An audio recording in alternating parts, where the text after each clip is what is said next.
Hey, what's going on? I'm DJ Sixsmith. You're watching the Sit Down here on the road. Gavin, let's start with you. You've done the sports movie thing before. What's the hardest thing to pull off about a sports movie?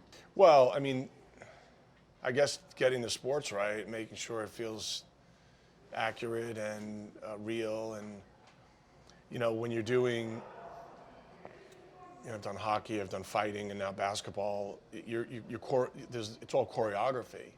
So, my approach is always, I always say we have to deconstruct the choreography. So once it's all put up, these guys could attest to, I was always trying to deconstruct it to make it feel real and not choreographed, and that's a tricky thing to do. Brandon, how about for you? What's the favorite memory you'll take from this whole experience?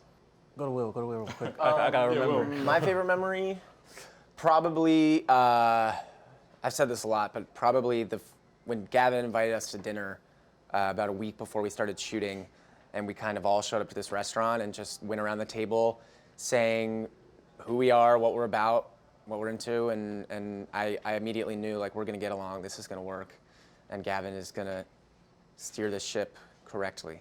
Awesome. Well, I really liked hugs. Yeah. Yeah. There would be times when either the end of the day or the end of shooting,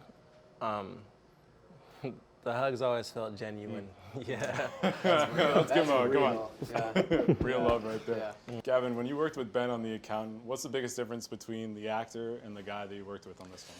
Well, Ben is on the spectrum, so no, I'm kidding.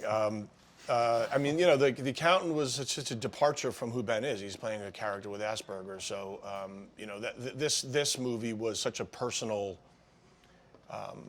experience for him. We were dealing with the parallels of what's happening in Ben's own life, confronting his own addictions and alcoholism and loss, and then how to take all the stimuli from his own life and then use that to confront the demons of the character. So it was just a very different experience because it was all deeply, deeply personal, which required Ben to be incredibly courageous and brave and willing to, shed the skin, to open up the box of demons and go I'm gonna let an audience see the real, my heart.